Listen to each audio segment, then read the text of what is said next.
Yvonne? Yes. Okay, we'll call the Land Use Committee meeting to order. July 1st at 9:30 a.m. and we've got full attendance. All right, first item is residential parking. This item hasn't been brought up either here or the council. And thinking about it, I realize that you guys are not affected because it's a very specific area of downtown. But my concerns are basically that people in the area are getting a notice from the police. The number is the clerk's office, and the clerk is referring them to finance. And if you look at the original message, it's just not very user-friendly. Where is it here? Okay. It was basically saying, here's the RCW, you need to renew. It expired December 31, 2017. And it's not dated, telling you when the 2 weeks from it. So I was thinking it should be a little more streamlined, user-friendly. And what I can do is maybe just write up something and send it to Rob. I don't know if you guys want to okay it first or... Yeah, I think, so this has been on the agenda for a while, and I think you pointed out some examples of It's where... basically not user-friendly, and I think land use is sort of the user-friendliness group by default because, keeping people happy in their zones, so keeping people happy with their... Is that what we do? Another example, and I'll just say this briefly, is that, the new billing system, if you signed up for it automatically, is we get billed every other month. But the system's sending emails every month. So if it's the month where you're not billed, it's sending you an email saying that you have a zero balance. So I found that confusing. Now, I'm not the dumbest user. I'm not the smartest, certainly. I'm in the middle. But I thought, why am I getting an email telling me there's a zero balance? Did I forget something? So the month that we're not being billed, we're getting an email saying that I think the system should be capable of only sending the emails when you're getting billed. Yeah, to look into it. I mean, it is a software system. There's probably a switch, so I'm going to just recommend that. Okay. I don't have any problems. Yeah, I don't have any problems. Have you guys experienced that, or are you signed up for automatic payment? Yeah, Okay. but I don't go online and look. Every 2 months I get a statement, and It could be that I signed up for an email alert when my card is being charged. Okay. And so I'm getting an email when it's not being charged too. I mean, that's just ridiculous. I think. Okay. So, okay. I'll email Rob or something. Sounds good. Okay, yeah, sounds like some minor changes will be helpful. Okay, bounce houses. Did we get anything back from the insurer yet?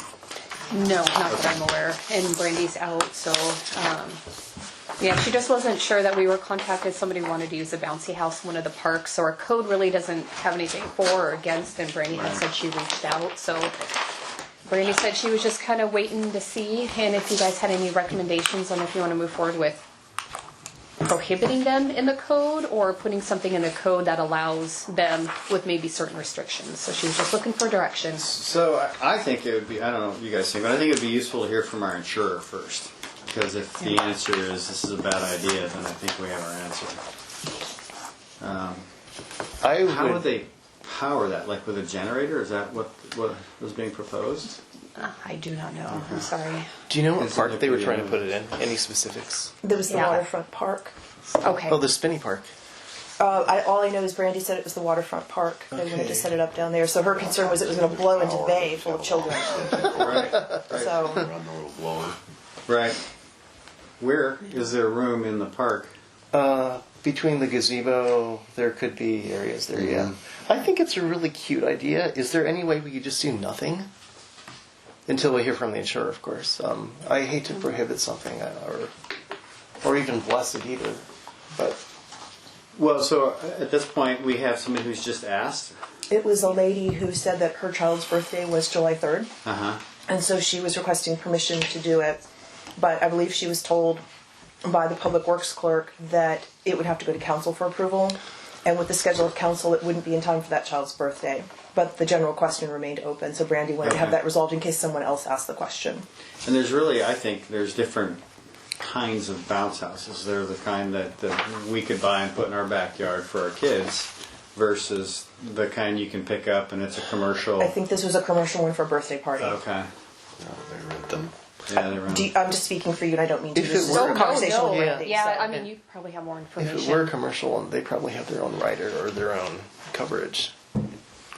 Well, but it would have to name the city, not Yeah, they probably have something to the Yeah. rental outfit, but So let's defer this until we get more Yeah. back from the Definitely. insurer. Okay. Okay. I like that. All right. Request to purchase property. All right. So, Brandy was contacted by a gentleman who wanted to vacate or purchase city right-of-way adjacent to his property. It's 2451 Sydney Lane. So Brandy included a memo with a couple of pictures, some overhead maps, kind of the location. And so Brandy said it's her understanding that DCD did offer a street permit use route, and then the gentleman responded he really wants to own the area.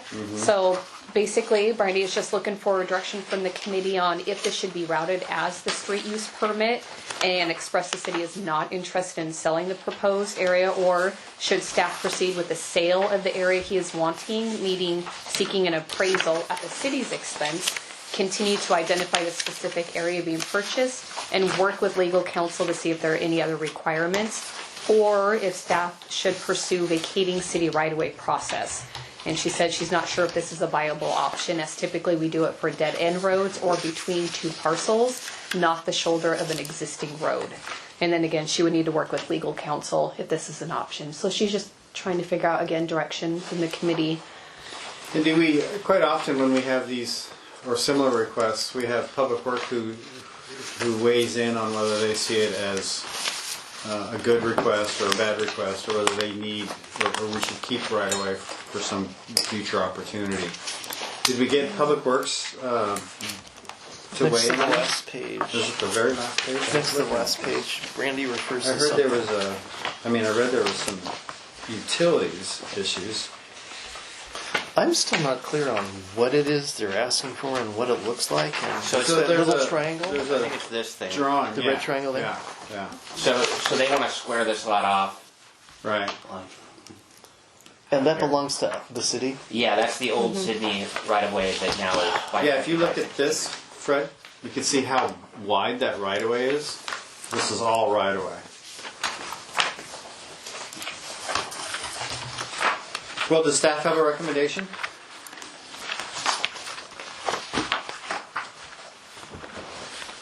I'm still trying to understand because I hesitate to vacate any city right-of-ways This is what it looks like out in here. general. Yeah, I'm with you on that, Fred. There's got to be a compelling reason, or I think this is the photo that's in here. So they want that area over there, maybe. And I believe Brandy had mentioned that he wants to either extend his driveway or get additional parking. Yes. Is what he's looking for. yeah.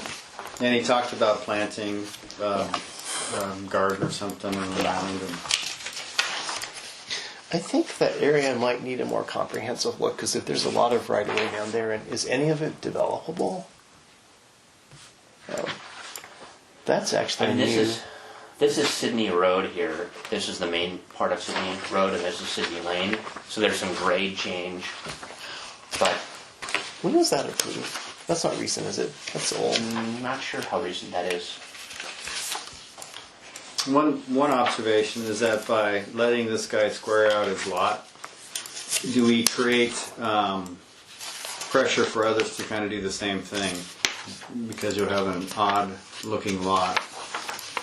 Well, not looking lot, but you have this lot protruding into the right-of-way. So now the neighbors might say, hey, I'd like to kind of square up my lot with the neighbor's lot. And so now you've got this pressure to start vacating or selling rights-of-way. The other thing is that there's, this little triangle, I assume there's an easement across his existing lot because there's multiple houses down there.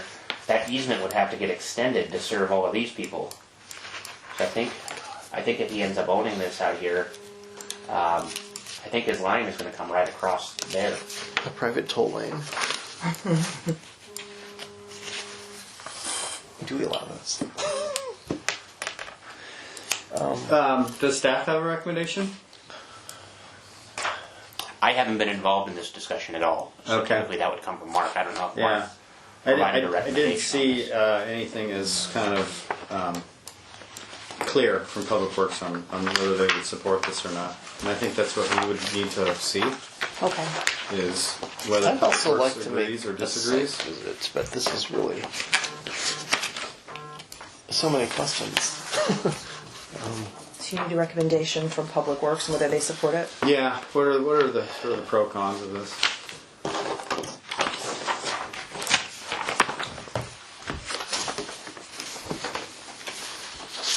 Are you okay with that? Or is anybody not okay with that? No, I'm okay with that. Okay. I think that's okay. I would just say that I'm very skeptical about if we even want to sell it off. Well, I think that's probably a good default position to take, right? Until we find out what the whole area is Yeah. like and what else does it leave that isn't. Unintended consequences. Yeah. I'm also just always mystified when you have roads almost parallel to each other. There are some unusual configurations in that area. And it's especially paved. I don't know if they did this or if this is a condition Is of. that a private use? No. No, but I would be surprised if the city paved this. It seems like whenever these lots were Yeah. created, maybe there was a short plat or something. They Looks had a- good. You did a good job. Yeah.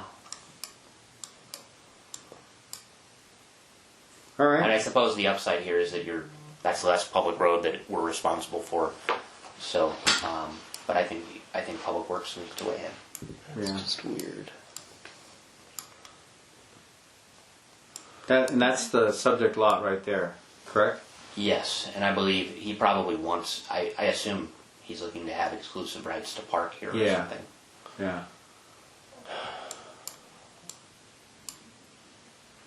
Okay. Okay. All right. Key Bank. All right. So the Key Bank property. So Brandy was contacted by Representative Key Bank to see if the city wants to continue leasing the property with Key Bank, and then Brandy had attached a memo with the current lease agreement. So she has spoke to legal counsel, and she said it's been a while since an appraisal has been done, and it is recommended that an updated analysis of the going lease rate of the property be conducted. So again, staff is looking to the committee to find out how they want to proceed, if we just want to continue with the lease as is and just relook at this in early 2021 when it expires, or just agree to enter into a new agreement upon the expiration date of the current annual lease amount of $3,000, or enter into a new agreement with an annual new rate and new length to be effective within the next few months. I think a new agreement with new rate. I mean, I don't think anybody has any problems with leasing this to them, What are we leasing? Can you walk me through the map? right? Yeah, The parking. this This area here or what? Well, it's that's what I had a question about. Was it looks like we're leasing the parking and the actual right of way, and it seems like that right of way for people exiting. The park. I'm not sure if it's written as exclusive use in here, that's or a if the good public question. still gets to use this. Because they're using it. Yeah, it seems like Key Bank is probably most interested in the parking more so than the parking and the entrance. Next to their building? yeah, Right and the here, entrance to okay. their drive-through. Yeah, I can see So are you that. suggesting maybe revising this so that it wouldn't include the right of way, but it would just include I parking? mean, do they only? need the spots over here across that street? Yeah, I don't know. This is I only saw this for the first time this morning, so I haven't been involved in the discussions. But it seems like leasing the parking and then the entrance to their drive-through is probably all that's needed, and then you're giving the public egress to Bay Street through the Maple Street right away. Which they're using anyways, so I don't know. they'd be okay with I that. think this is designed, if we look at it, I think it kind of is integrated into their landscaping and site plan. We should pull it up on the screen. I wonder how many actual visits they get now with banking going virtual. Yeah. I don't observe that the parking. So they want those spots there next to the bank. Well, what's interesting is the There's spots nothing on this over there. side aren't even here anymore. The west side parking, I don't even know if that's needed anymore. Yeah, we'll gladly lease it to them if they want to pay for it, I guess. But it's not, like you said, it's not striped or anything for Yeah. parking. And it doesn't look like they need it. It looks like all they want are these parking spaces for the exclusive use of their customers. There. Yeah. Okay.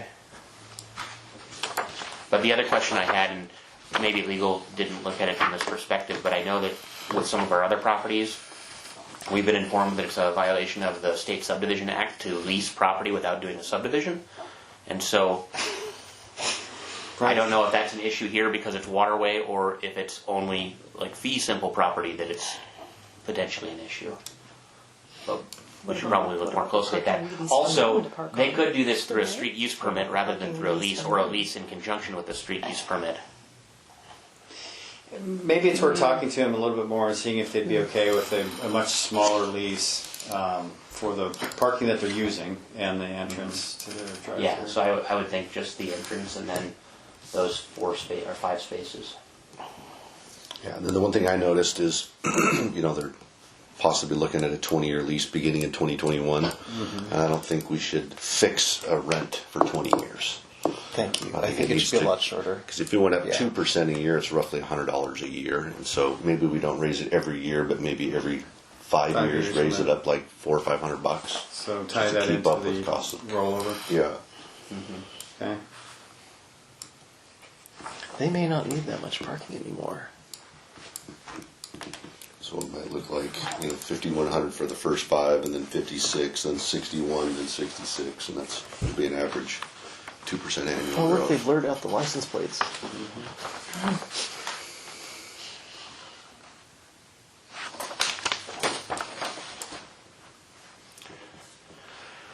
All right. Fran, are you okay with that? That there'd be an appraisal redone at Yeah. this time, or maybe Yeah. a CPI tied into that? Touch Okay. base with them to figure out exactly what they need and don't need. Yeah. Okay. Okay, perfect. All right. Now we're getting into the meat of this meeting, I think. Is it okay if I excuse myself? I think This other stuff is going to be awesome. it looks really, really good. We have our new tent coming in today, so I'm gonna go prepare if it's okay if I All right. leave the meeting. All right, thank you. The meat of the meeting. Yep. She's a vegetarian. Rob is asking to be called. Oh. I'll call him right here. Okay. For the, thank you. Oh, I got that text too. I failed to respond. That wasn't. Do you want to stop? It's okay. He just wants to listen in on the Okay. meeting. Okay. Rob, you're live with the land use committee. Now I'm working. All right. Okay, we'll continue. Okay, we're on item number 5. This is the revisions to the tax abatement zones and looking at additional requirements, perhaps. Thank you. So, we prepared a memo. This is actually all the way back from April, but we haven't met for a while. So, we aren't making a specific proposal. I think where we're at is we mapped our existing center boundaries as well as the proposed center boundaries that are coming forward as part of the comp plan amendments for the city. And we've tweaked some of the center boundaries just slightly as we've learned of the new criteria from PSRC for centers designation. And Can I interrupt you? We will be tweaking, or we have tweaked? we have, well, it's coming to you guys at work study Okay. in July. The Planning Commission has recommended it. Okay. Okay. So we've created a map that overlays our local centers with our existing tax abatement areas. So that's hopefully helpful to see. The state law requires that you only apply tax abatement in designated centers for growth, I think is the term that is used in the RCW. And of course, we've discussed this previously. We had that one request from the developer of the Sedgwick multifamily project next to Fred Meyer. We weren't really sure how to handle that because we don't have criteria for when to expand or not expand the abatement area. And we've also, I feel like we really haven't agreed on what the city's goals are for this program. And I think that it's really hard to make recommendations or write revisions to this code until we agree sort of what our objectives are. And so I think this is going to take a few months to develop. And I think the starting place is really to discuss the city's goals for the program as a whole council. But I figured that should start in this committee and then be brought to the council as these are the suggested goals from the land use committee. Do you think that these are good for moving forward with revisions to this code? So we took a stab at a couple of goals that we listed in the bullet points on page 1 of the memo here. Increase residential opportunities, including affordable housing units within areas of the city. designated by the City Council as residential targeted areas, and or stimulate new construction or rehabilitation of existing vacant and underutilized buildings for multifamily housing in designated target areas to increase housing opportunities. And then this one relates to GMA and the comp plan. But those are really high-level goals that are right out of kind of the statute for this program. I think really what we need to get down to is the goal here affordable housing, or is it revitalization of downtown, or is it both? Are the rules downtown different than in other areas of the city based on what we're trying to accomplish downtown? And are we doing 12 or 8-year abatement, and do we want to tweak sort of the affordability criteria? In our memo, we outlined some of the land use policies or the comprehensive plan policies and goals that we feel are applicable to this particular program, which are listed. I'm not going to read those out, but we wanted to discuss sort of all of the options for how to move forward with this and get recommendations from this committee. So I guess in the potential action section, we have about 7 bullet points of things we could choose to do. And I guess we're looking for feedback from the committee on those items or other ideas. The one idea that I've had since this has been written that I was going to mention is that, it seems like in our local centers, like the Sidney Sedgwick area, we're meeting with a lot of developers. They're still doing garden apartments with surface parking lots. If we're looking at improving walkability and actually creating functional neighborhood centers, one thing we may want to tie as a criteria to this, maybe not in all areas, or maybe in all areas, would be that a certain percentage of parking has to be provided underground or in a building to be eligible for the program, so that if you get the 8-year abatement, you're actually providing a more walkable area, but also an asset that after 8 years we're going to actually see tax revenue from the parking structure as opposed to surface parking lots, which are taxed as vacant land.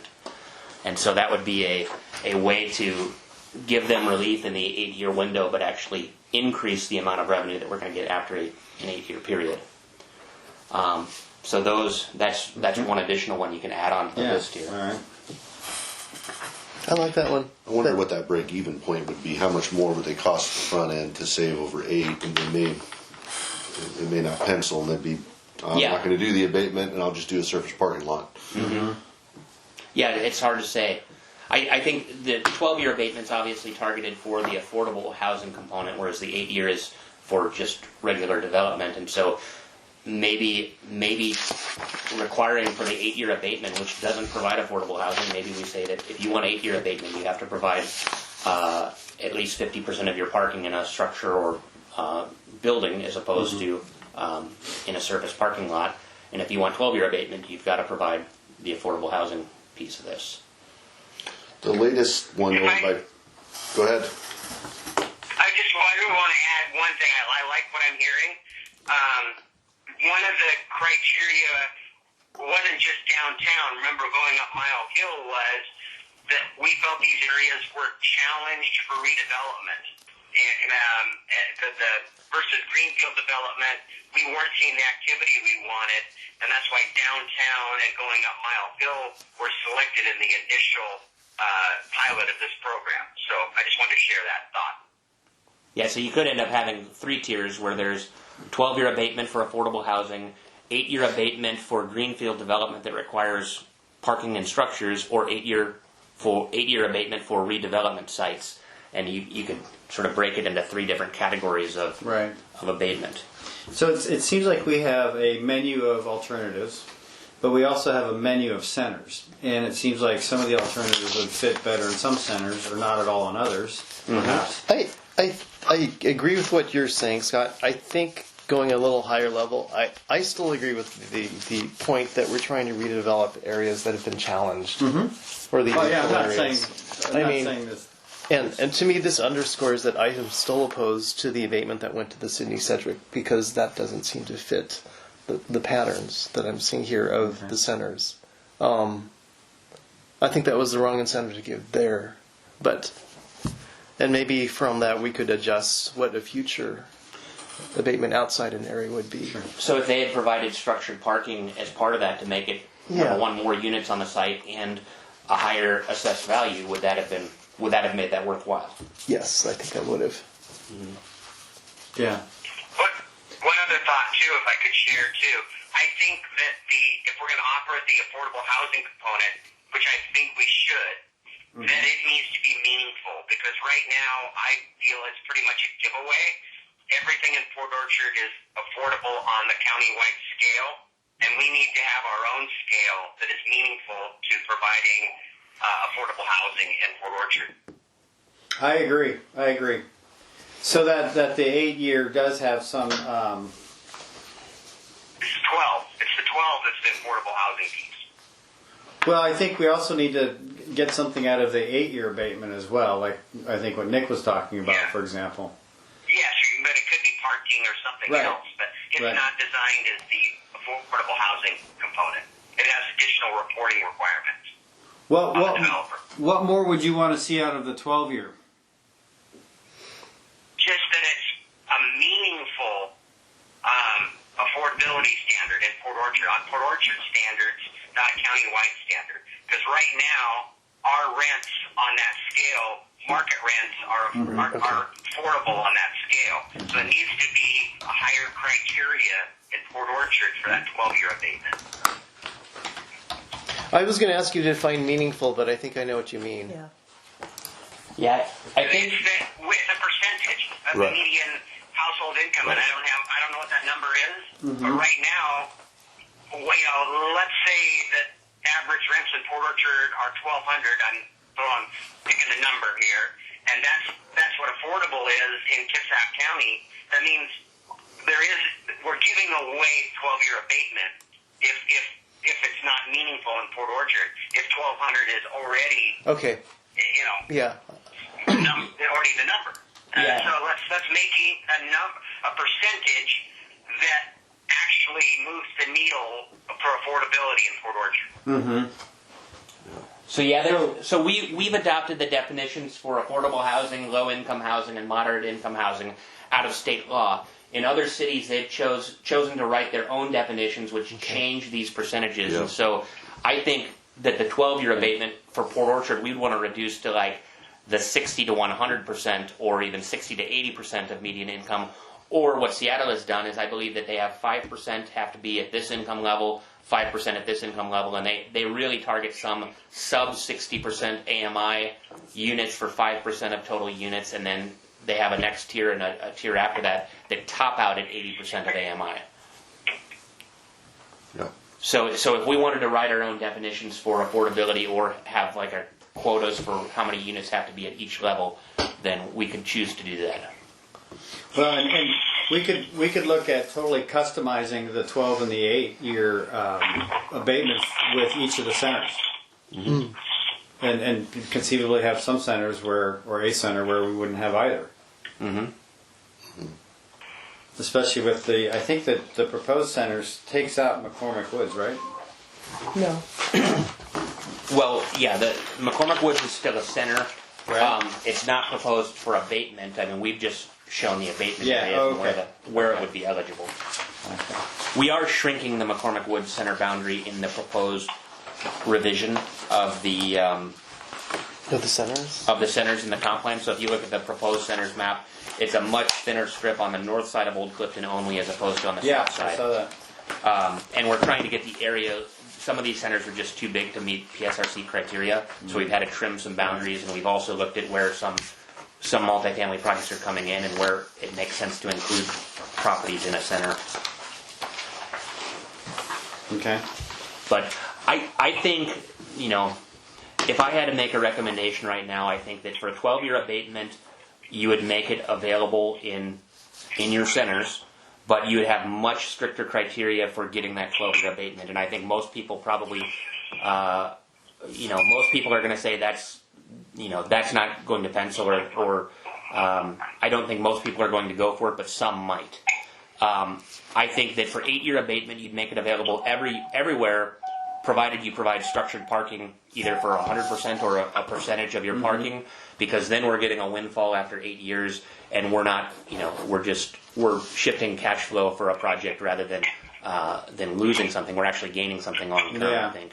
And then for redevelopment sites, we might want to have an 8-year abatement program that's more generous, that says that in these particular areas you can get 8-year abatement without this requirement for parking, because we're trying to redevelop areas like downtown or Mile Hill, like the South Kitsap Mall might be a site, like that, because there's a significant cost of redevelopment to taking on a project like that. Okay. So I think there's a targeted 8-year, there's a general 8-year, and then there's a general 12-year, and we tweak the thresholds for affordable housing. And I think that accomplishes all of the goals I've heard council discuss. I think previously we've tried to figure out what this program is about, and I think it can be used in many different ways, and it should be written to it so that it can work in each of those different ways rather than working in one specific. And then we Direction. take a look at that new menu and apply it potentially to each of our centers. Yeah. Okay. How does that sound, Mayor? Take a crack at drafting Sounds that. good. I'm almost there. You guys are going to finish the meeting. You're driving? Oh no. Yes. Is that Yes, something Rita. for next land use? Well, I think that we more should time. maybe take this to full council Yeah. and kind of check in on it. Yeah. But I wanted to have the discussion here first. So July work study, and then back to land use once we have a draft. Okay. Okay. Okay.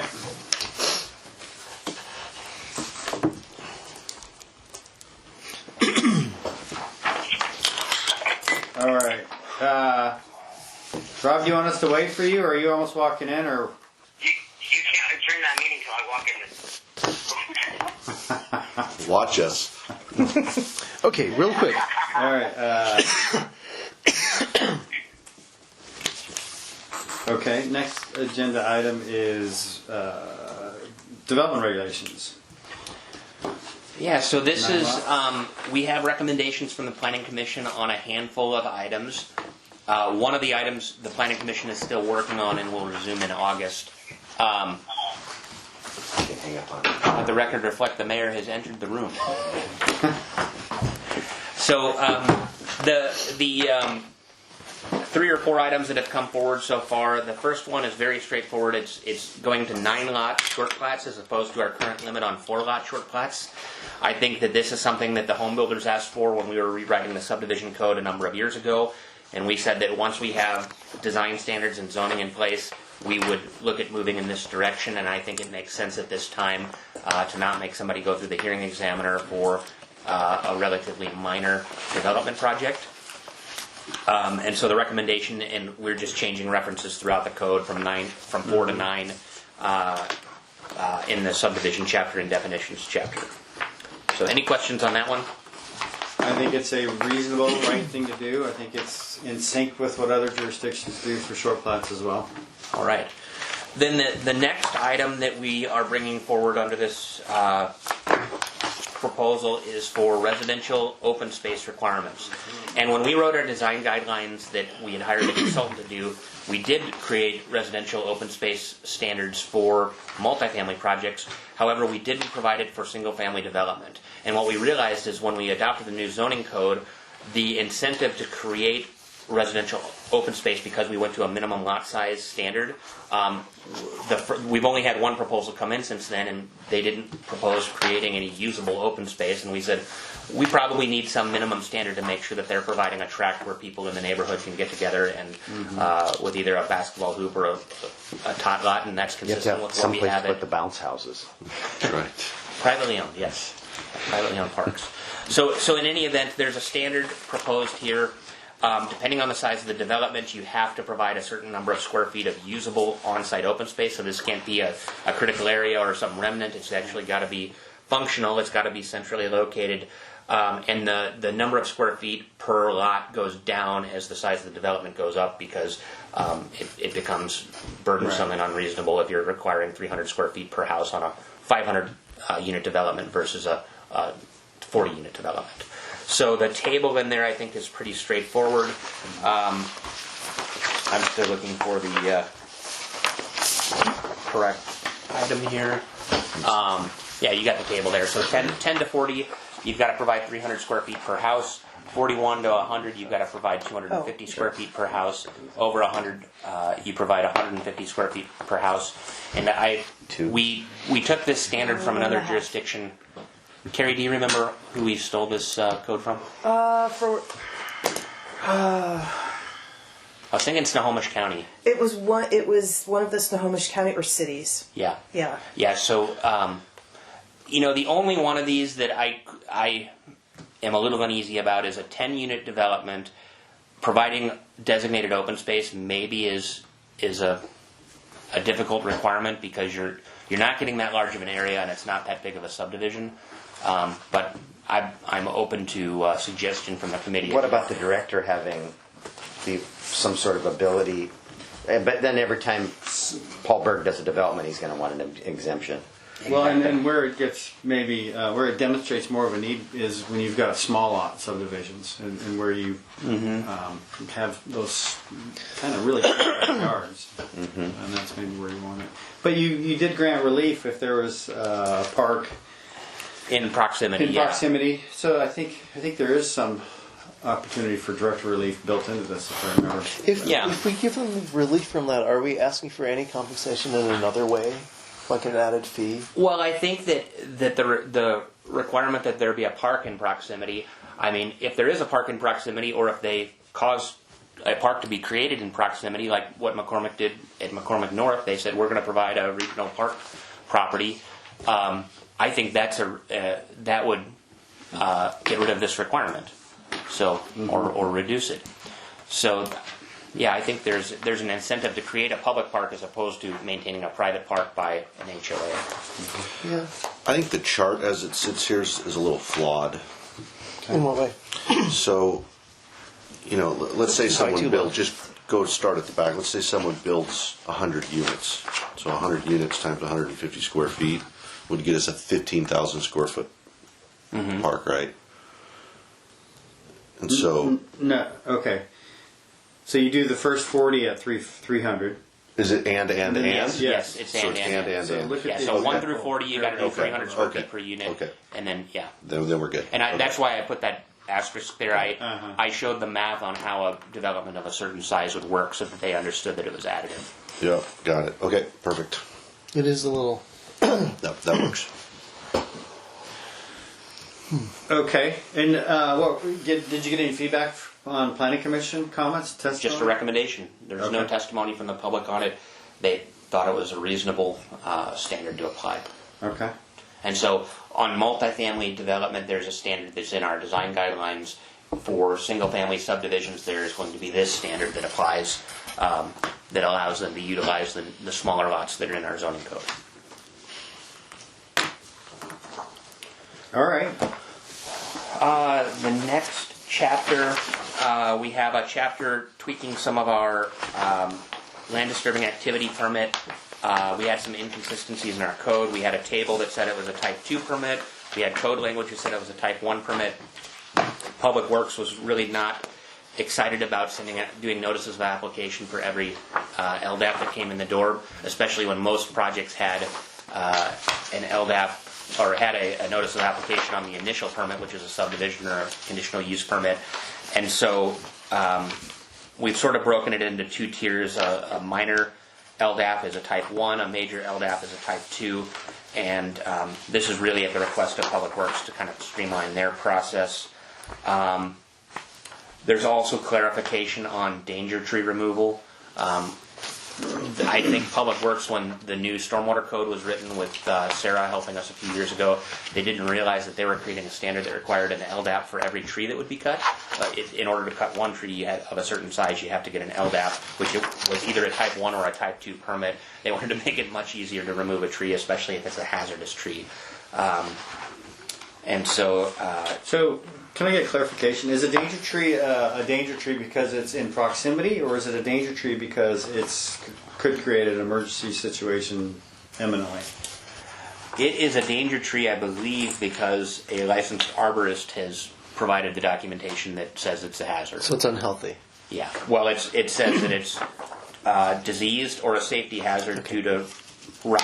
So I think it has to do with the health of the tree, not the proximity of the tree. Okay. Okay.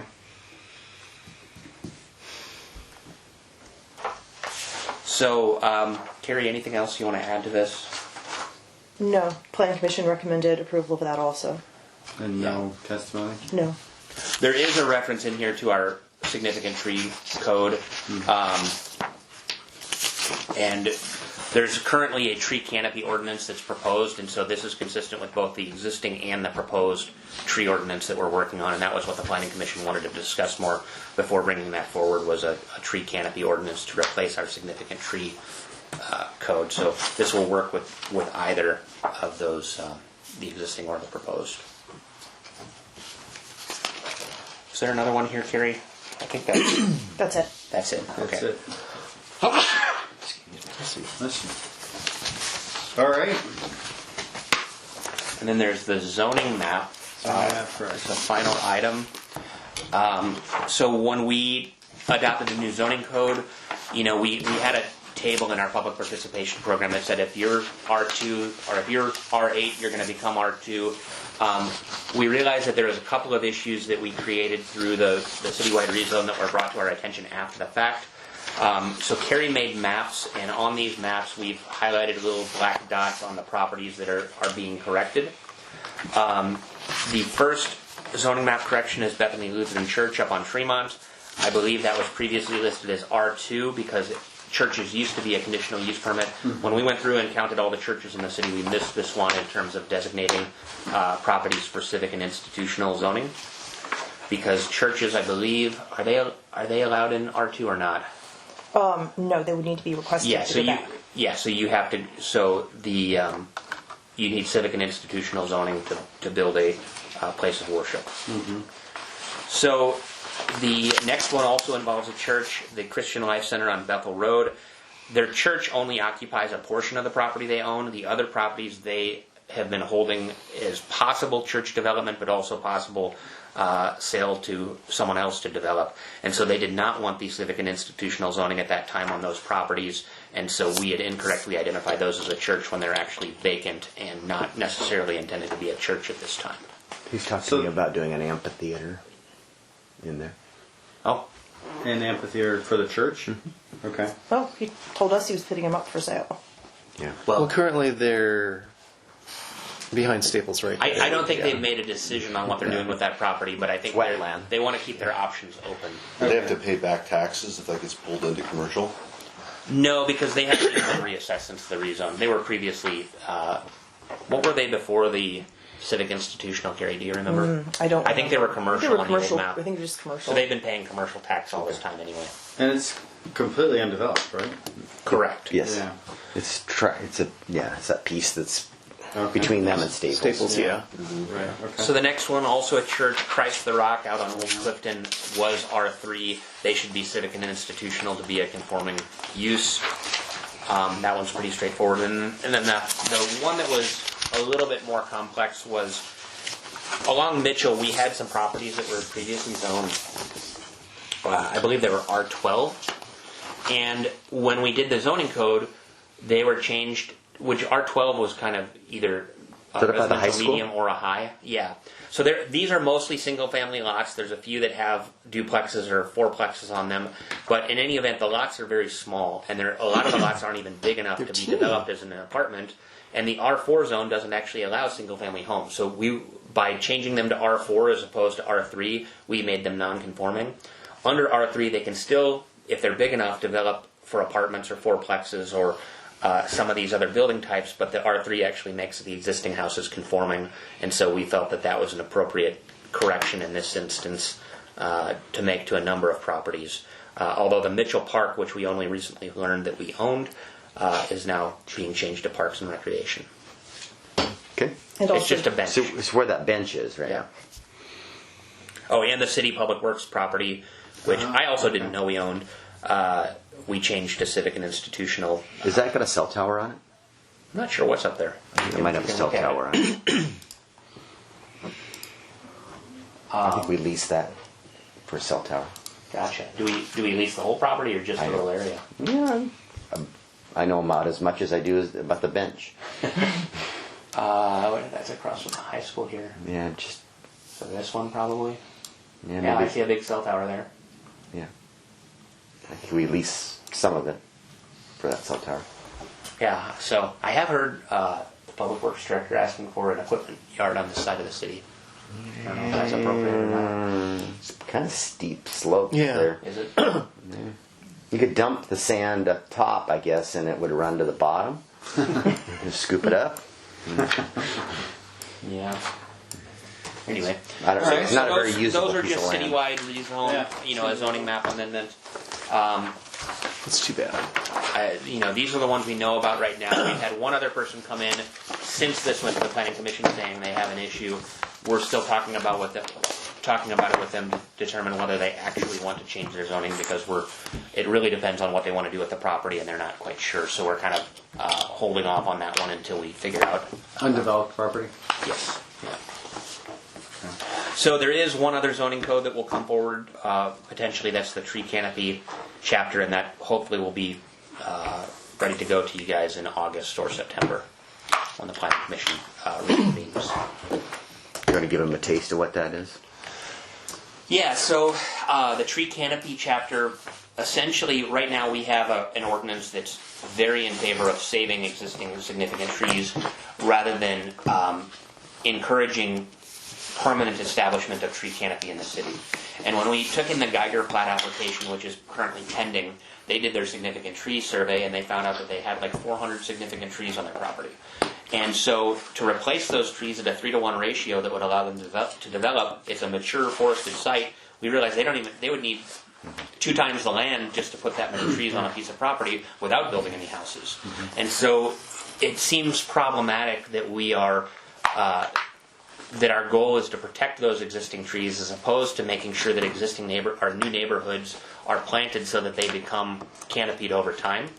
And so the new approach would be they need to prepare a landscaping plan for their subdivision that seeks to establish a percentage coverage at 20 years. So once the plants become mature, you're going to have a certain amount of canopy and you're going to establish, nice treed neighborhoods.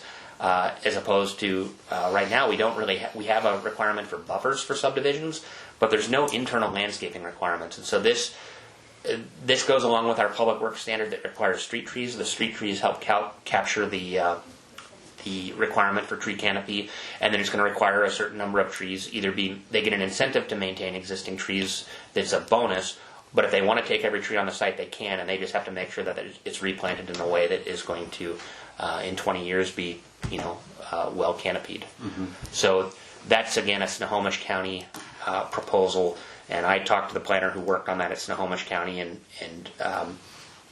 he said it's been well received in the development community. It's flexible, and he said that the percentages, the way that they came up with their percentages was by looking at their existing coverage and saying we just want to make sure we maintain what we have citywide, which is about 30% for residential subdivisions. For commercial areas, their percentage was more like 15%, and so I think those percentages make sense, although they could be tweaked if we wanted to increase canopy or decrease canopy to be more flexible. But McCormick Communities is actually the one who shared this code with us and said you should take a look at this as an alternative approach. I think it's going to achieve your goals while not letting developers off the hook, and I tend to agree with that. I think it's a good proposal. So that would be citywide, Citywide, including yep. the view protection area. The view protection area doesn't regulate trees anymore. If you apply for development, you have to plant your site in such a way that what you plant is not going to block somebody's view.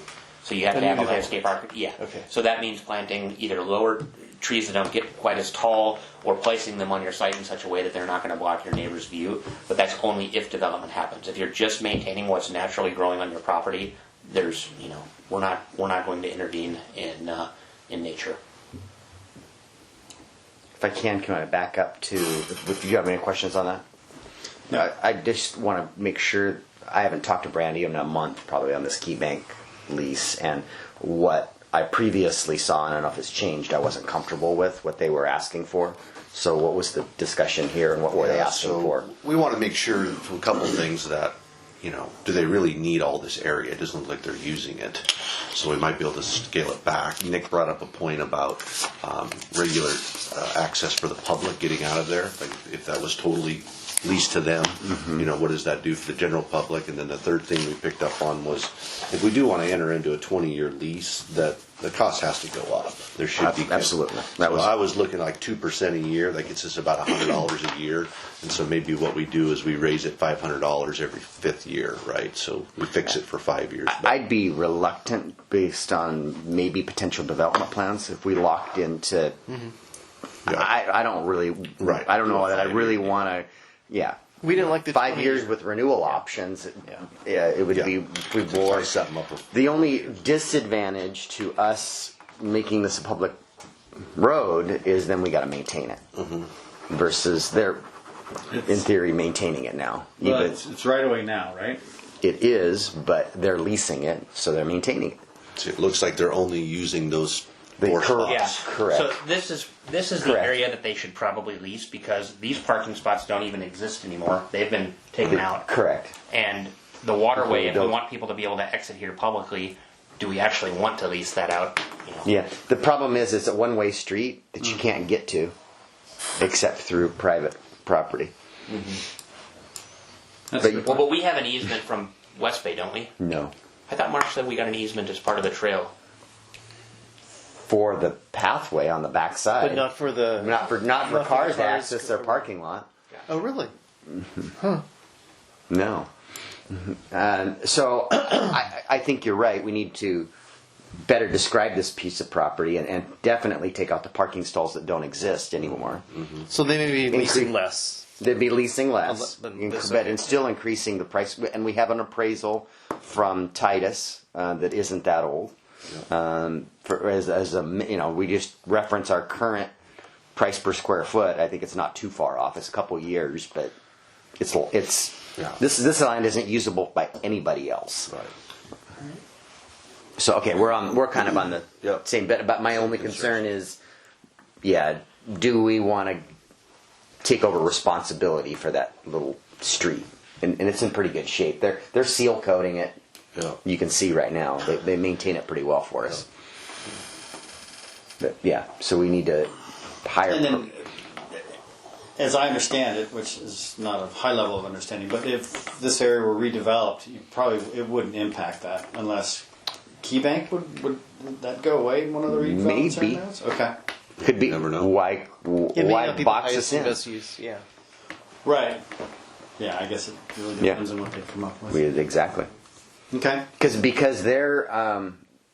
Well, then our severance provisions in the lease need to be pretty robust. Yeah, or we just and we do 5-year Just do a leases 5-year deal. with options to renew. And is probably the cleaner way to do it. And then because what happens is the farther you get away from the shoreline, there's some pockets where they could get more height. Okay. Right. So I just don't want to box anybody into what could be. Right. Yeah, we're on the same page there. And Okay. then I just got the best thing I attended was at the conference was a GIS section, and we've contracted with AWC in the consortium, and we're still in the infancy of and what we're using it for is our utilities, sewer, water, storm, and locating all that infrastructure and having it in a database. What I saw at this, there's a lot more that could be done with GIS. Oh, yeah. And so I'm going to find out how much this would cost, but there are communities that are doing 3D imaging and what the current landscape looks like and what the impacts to your code, particular downtown and the view protection areas. If we had it'd be cost prohibitive to do the whole city, but there could be areas where, all of a sudden we've got a model and okay, somebody's proposing a building of this, and we take that parcel and click on it and. Yeah. Yeah, technically I know how to do that, but No, we would pay exactly. So I want to get a cost on, and maybe that's one of the things we discuss in our mid-year review. But when we got a laundry list of things we want to use those money for. So anyway, I just sharing something. I've seen that. It's pretty impressive. I saw 3 examples of it, and I was like, wow. Pull the building up, and then it shows what you need to do with your parking and what transit would look like. It's cool stuff. Another example was too. There was a police department that was using it for their crime data. Crime hotspots, and there's all kinds of. Comes out of their budget. Which is the general fund. Right. So, anyway, that's all I have to share at this point. All right. I think we are done at 10:25.